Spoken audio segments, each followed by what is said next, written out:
À l'occasion des 15 ans d'anniversaire du décès de l'ancienne première dame du Gabon, Edith Lucie Bongo Ondimba, la clinique El Rafa de Libreville a ouvert ses portes pour des consultations gratuites à l'endroit des enfants en situation de handicap. Plusieurs handicaps sont pris en compte, dont la paralysie cérébrale.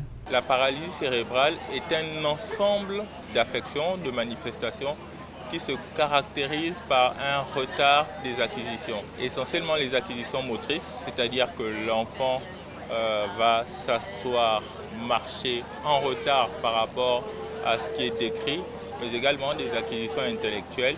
Il peut avoir un retard à parler, à comprendre par rapport à ce qui est décrit.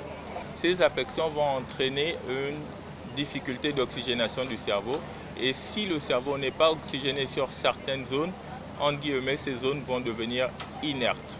Les fonctions qui sont imputées à ces zones ne vont pas se développer en temps et en heure. Quelles sont les causes de ce trouble de mouvement, de la posture et comment le prévenir? Il s'agit essentiellement des causes infectieuses qui peuvent survenir avant la naissance, donc pendant la grossesse, pendant la naissance ou après la naissance dans les premiers mois. En plus de ces causes infectieuses, on peut avoir d'autres causes comme le manque d'oxygène, notamment lors de l'accouchement, quand l'accouchement est difficile, prolongé, des enfants qui ne vont pas respirer spontanément à la naissance.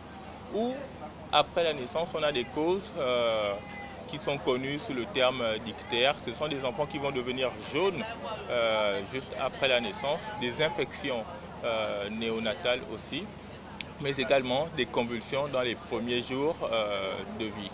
La paralysie cérébrale peut être traitée si les personnes atteintes pratiquent la rééducation, la médication, la thérapie par injection et même par la chirurgie. À la polyclinique El Rafa, les experts sont à pied d'œuvre pour aider les personnes atteintes. Il faut également noter que ces personnes ont une expérience de vie normale.